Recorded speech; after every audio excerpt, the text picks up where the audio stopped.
Hello guys, मेरे YouTube channel में आपका स्वागत है। मेरा नाम है मनमोहन मिश्रा। तो आज हम इस वीडियो में डिस्कस करने वाले हैं टॉप म्यूचुअल फंड जिसमें आप अभी इन्वेस्टमेंट कर स्टार्ट कर सकते हैं। तो उससे पहले मेरे चैनल को सब्सक्राइब जरूर कर दीजिएगा। तो चलिए वीडियो शुरू करते हैं। तो सबसे पहले मैं आपको ये बता दूं कि जब मैं आपको म्यूचुअल फंड में इन्वेस्टमेंट की बात करता हूं तो उसमें हम पहले कैटेगरीज वाइज ही इन्वेस्टमेंट करेंगे। मतलब ऐसा नहीं कि मुंह उठा के किसी में भी आपने इन्वेस्टमेंट कर दिया। तो हम सबसे पहले चेक करेंगे कि कौन सी कैटेगरी में इन्वेस्टमेंट करेंगे तो ज्यादा सही रहेगा और कितना हम लंबा इन्वेस्टमेंट करने वाले हैं। तो मैं आपको ड्यूरेशन के हिसाब से आपको इन्वेस्टमेंट के बारे में बताऊंगा, लेकिन आप खुद रिसर्च करके इन्वेस्टमेंट करिएगा। मैं आपको जस्ट एक सजेशन दे रहा हूँ क्योंकि इसके पास्ट रिटर्न के हिसाब से।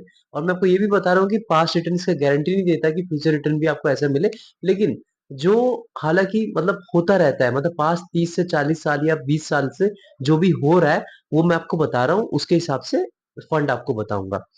तो सबसे पहले मैं आपको बता दूं कि इसमें जो मेन कैटेगरीज होती है वो है इंडेक्स फंड, सेकंड है लार्ज कैप फंड, तीसरा है आपका मिड कैप फंड और लास्ट है जो स्मॉल कैप फंड। उसके अलावा भी बहुत सारे फंड्स होते हैं, आपने सुना होगा सेक्टरल फंड्स होते हैं, उसके बाद आपका फ्लेक्सी कैप फंड्स भी होता है, उसके बाद आपका हाइब्रिड फंड भी होता है। तो उनके बारे में मैं आपको शॉर्ट शॉर्ट में थोड़ी थोड़ी डिस्कस करके आपको बताऊंगा।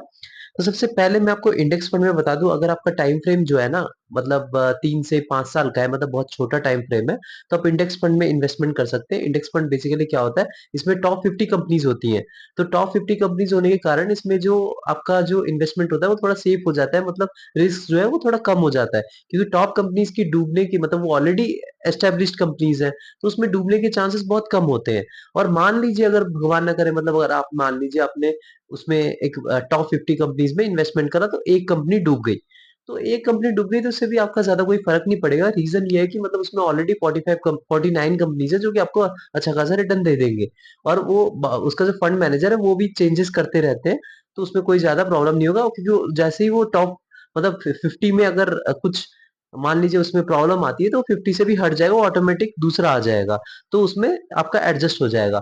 तो ये चीज जो है, मतलब आप इंडेक्स फंड इसलिए थोड़ा चूज कर सकते हैं, अगर आपके पास टाइम फ्रेम 3 से 5 साल है तो आप चूज कर सकते हैं। और आपका ये जो रिटर्न है, इसका जो एवरेज रिटर्न है वो 15% तक आपको मिल जाता है। तो सारे सारे इंडेक्स फंड में मोस्टली इतना ही मिलता है। तो सबसे पहले मैं आपको बता दूं, जो सजेशन मेरा रहेगा वो है, पहला है यूटीआई निफ्टी 50 इंडेक्स फंड, और सेकंड है वो है ICICI prudential Nifty 50 fund.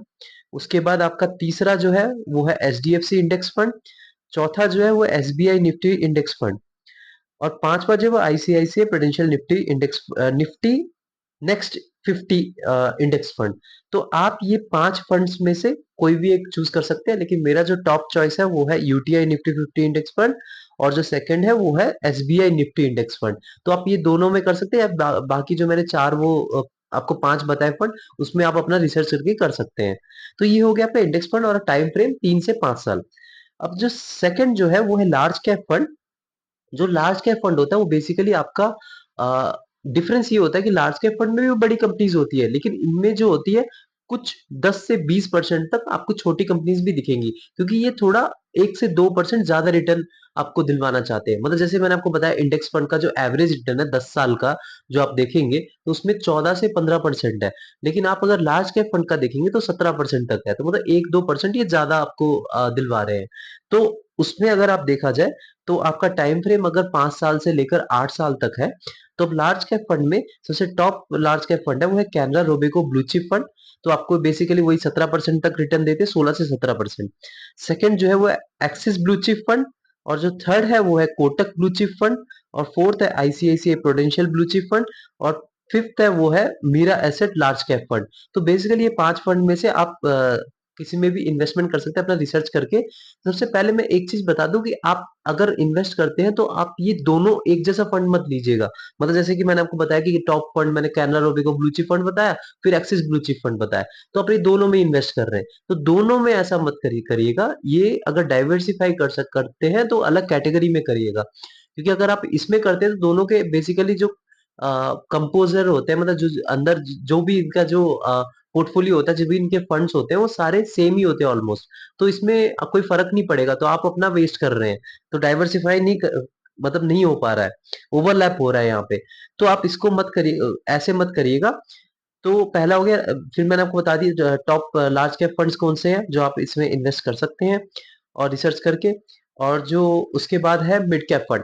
Mid cap fund अगर आपका टाइम फ्रेम 8 साल से 10 साल तक है या 7 साल से 10 साल तक है, तो आप मिड कैप म्यूचुअल फंड में आप इन्वेस्ट कर सकते हैं। टॉप 5 में आपको मिड कैप म्यूचुअल फंड के बारे में बताता हूँ। और इनका जो रिटर्न होता है बेसिकली 20 से 22% तक रिटर्न होता है मोस्टली। कुछ-कुछ अगर थोड़ा बहुत नीचे जाए तो मतलब अंडर परफॉर्म रहे तो 18% या 17% तक देते हैं। लेकिन मोस्टली इनके 20 से 22% तक मिलता है। तो सबसे पहले मैं आपको बता दूं, सबसे टॉप में आता है वो PGIM India mid cap fund. जो सेकंड है वो है एक्सिस मिड कैप फंड। जो थर्ड है वो है Motilal Oswal mid cap fund. जो फोर्थ है वो है Kotak emerging equity mid cap fund. और जो फिफ्थ है वो है आपका Invesco India mid cap fund. और उसके अलावा भी आप देख सकते हैं जैसे निपॉन इंडिया ग्रोथ फंड है, आपका SBI magnum mid cap fund है। तो ये जो टॉप मैंने आपको 7 बताया है, तो आप इसमें अपना रिसर्च करके इन्वेस्टमेंट कर सकते हैं। लेकिन आप इसमें ये ध्यान रखिए आपका टाइम फ्रेम जो हो वो 7 से 10 साल का हो। अब ये हो गया मिड कैप फंड में आप किस में इन्वेस्टमेंट कर सकते हैं, मैंने आपको लिस्ट बताई। लेकिन आप खुद रिसर्च करिएगा क्योंकि इसमें ओवरलैपिंग ना हो, ये नहीं कि आपने सब में थोड़ा-थोड़ा पैसे लगा दिए, क्योंकि उसमें ओवरलैपिंग का चक्कर ना आए। और जो लास्ट में हुआ आपका स्मॉल कैप फंड के बारे में बात करें, तो मैं आपको अगर टाइम फ्रेम इसका बताऊं तो आपको 10 साल से 13 साल तक का आपका टाइम फ्रेम है, तो आप इसमें इन्वेस्टमेंट कर सकते हैं। तो और लेकिन इसमें सबसे ज्यादा रिस्क होता है, मैं आपको ये बता दूं कि स्मॉल कैप मतलब बहुत छोटी कंपनीज होती है, ये वेल एस्टेब्लिश नहीं होती। मिड कैप में चलो कुछ हद तक तो इतना रिस्क नहीं होता, लेकिन स्मॉल कैप फंड में थोड़ा ज्यादा रिस्की हो जाता है। और बेसिकली अगर आप देखें तो इसका जो रिटर्न मिलता है वो आपको 22 से लेकर 30% के बीच का मिलने के चांसेस रहते हैं। लेकिन 22 से 25% तक का ज्यादातर इसका होता है, या 20 से 25% आप मान लीजिए, तो 20 से 25% आपको इसमें रिटर्न मिल जाते हैं अगर आप लॉन्ग टर्म के लिए देखें तो सबसे पहला जो है वो है एक्सिस स्मॉल कैप फंड। जो दूसरा है वो है कोटक स्मॉल कैप फंड। तीसरा जो है एसबीआई स्मॉल कैप फंड। और चौथा जो है वो ICICI prudential small cap fund. और पांचवा जो है वो एचडीएफसी स्मॉल कैप फंड। तो इसमें से सबसे अच्छा जो फंड देखा जा रहा है पास्ट 10 से 15 साल के, जो अगर रिटर्न देखा जाए तो 10 साल मोस्टली, क्योंकि जो फंड्स इसमें आ रखे हैं वो 10 साल से ही आ रखे हैं, उससे पहले तो थे नहीं। तो इसका जो सबसे पहला जो है वो है एक्सिस स्मॉल कैप फंड है। सेकंड जो है वो है कोटक स्मॉल कैप फंड। और जो थर्ड है एसबीआई स्मॉल कैप फंड। ये जो तीनों है ना, ये तीनों रिस्क और रिटर्न को एवरेज आउट करके बहुत अच्छा खासा आपको दे देते हैं, लेकिन इनके जो पास रिटर्न को देखा जाए, लेकिन आगे जो है वो कोई गारंटी नहीं देता, क्योंकि अभी जो ये जो पास्ट रिटर्न और फ्यूचर रिटर्न, ये दोनों कोई गारंटी नहीं होते। पास्ट रिटर्न जो अच्छा परफॉर्म किया, इसका मतलब ये नहीं कि फ्यूचर में आपका भी ऐसे ही अच्छा परफॉर्म करेगा। बस अभी बता रहा हूँ कि ये कैसे चलते हैं, यानी कैसे सेफ चलते हैं। देखो मैं आपको बता रहा हूँ, जैसे इनका जो स्मॉल कैप फंड है इसमें कई सारे कंपोजर आप देखिए, इनका एक्सपोजर जो रहता है वो मिड कैप फंड में भी ज्यादातर रहता है, तो क्योंकि ये भी सेफ चलना चाहते हैं और आपको थोड़ा बहुत एक्स्ट्रा जनरेट करवा के, मतलब इनका टारगेट क्या रहता है, 20 से 25% आपको मिल मतलब क्या कहते हैं रिटर्न इंटरेस्ट दिलवा दे। तो उस हिसाब से थोड़ा मिड कैप में भी आपको इन्वेस्टमेंट करते हैं थोड़ा सेफ चलने के लिए। तो स्मॉल कैप में अगर पूरा रह जाएगा तो थोड़ा प्रॉब्लम हो जाती है। तो इसमें मैंने मेंशन नहीं किया क्वांट स्मॉल कैप के बारे में, जो आप सोच भी रहे होंगे। तो क्वांट स्मॉल कैप बेसिकली बहुत ज्यादा रिस्की होता है। वो रिटर्न भले ही आपको बहुत अच्छा खासा दे रहा है, मैंने देखा है कि पास्ट ईयर में उसने 50% तक रिटर्न दिया, उससे पहले भी आप देखेंगे 30% तक। लेकिन उसमें बहुत ज्यादा खतरा रहता है, थोड़ा ज्यादा रिस्की रहता है। अगर आप एग्रेसिव इन्वेस्टर है तो आप उसकी तरफ रिसर्च करके उसमें इन्वेस्टमेंट कर सकते हैं। तो ये हो गया टॉप स्मॉल कैप के बारे में। तो उसके अलावा जो आप देखेंगे तो जो फेमस है वो फ्लेक्सी कैप फंड है। तो फ्लेक्सी कैप फंड में अगर आप देखिए, अगर आपका टाइम फ्रेम बता दे फ्लेक्सी कैप फंड में, वो 7 से 10 साल का रहता है। फ्लेक्सी कैप फंड में बेसिकली लार्ज कैप 25% होता है, मिड कैप 25% होता है, स्मॉल कैप 25% होता है। लेकिन इसका भी सेबी गाइडलाइन चेंजेस करता रहता है सेबी अपने। तो गाइडलाइन जब चेंज करते रहते हैं तो ये अपना ये पैटर्न बेसिकली फॉलो करते हैं। इसका मतलब ये नहीं कि 25% ही लार्ज कैप फंड हो। कुछ कुछ मतलब 20% लेते हैं लार्ज कैप फंड, कोई 15% लेते हैं, कोई ज्यादा अपना मिड कैप। तो इसमें फ्लेक्सिबिलिटी रहती है, तभी इसका नाम फ्लेक्सी कैप है, क्योंकि फ्लेक्सिबिलिटी अपना जो फंड मैनेजर है वो थोड़ा फ्लेक्सिबल ही चलता है इसमें। तो सबसे टॉप में जो है पराग पारिक फ्लेक्सी कैप फंड। और मैं आपको बता दूं ये बहुत ही तगड़ा फंड है। इसने पास्ट जितने भी इयर्स है हर साल में इसने अपना कैटेगरी को बीट किया है। और मतलब 100% इसने फायदा करवाया है अपने इन्वेस्टर का। और इसका जो रिटर्न है मैं आपको बता दूं 15 से 20% का ज्यादातर रहता है। 15 से 20% जैसे लार्ज कैप फंड रहता है। लेकिन आप पराग पारिक को छोड़ के, पराग पारिक इसमें 21 से 22% आपको रिटर्न मतलब दिया है 10 साल में। लेकिन मोस्ट अगर आप सारे फ्लेक्सी कैप फंड के अगर रिटर्न देखें तो 15 से 20% ही रहता है। तो सबसे पहला जो है पराग पारिक फ्लेक्सी कैप फंड।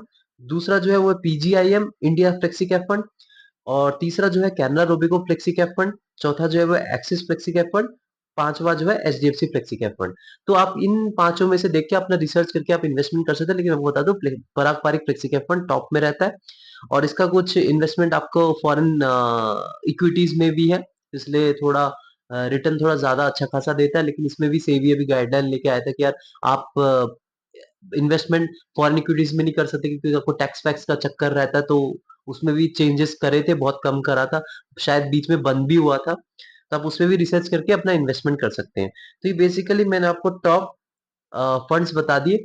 अगर आप सेफ चलना चाहते हैं, मतलब अब आप क्वेश्चन आपके मन में आ रहा हो कि मैं ऐसा इन्वेस्टमेंट बता दो जो कि मुझे 2 साल ही करना हो और मुझे एफडी से अच्छा खासा रिटर्न मिल सके, उसमें चांसेस ज्यादा है, तो ऐसा कौन सा फंड होगा? तो वो रहेगा आपका हाइब्रिड फंड।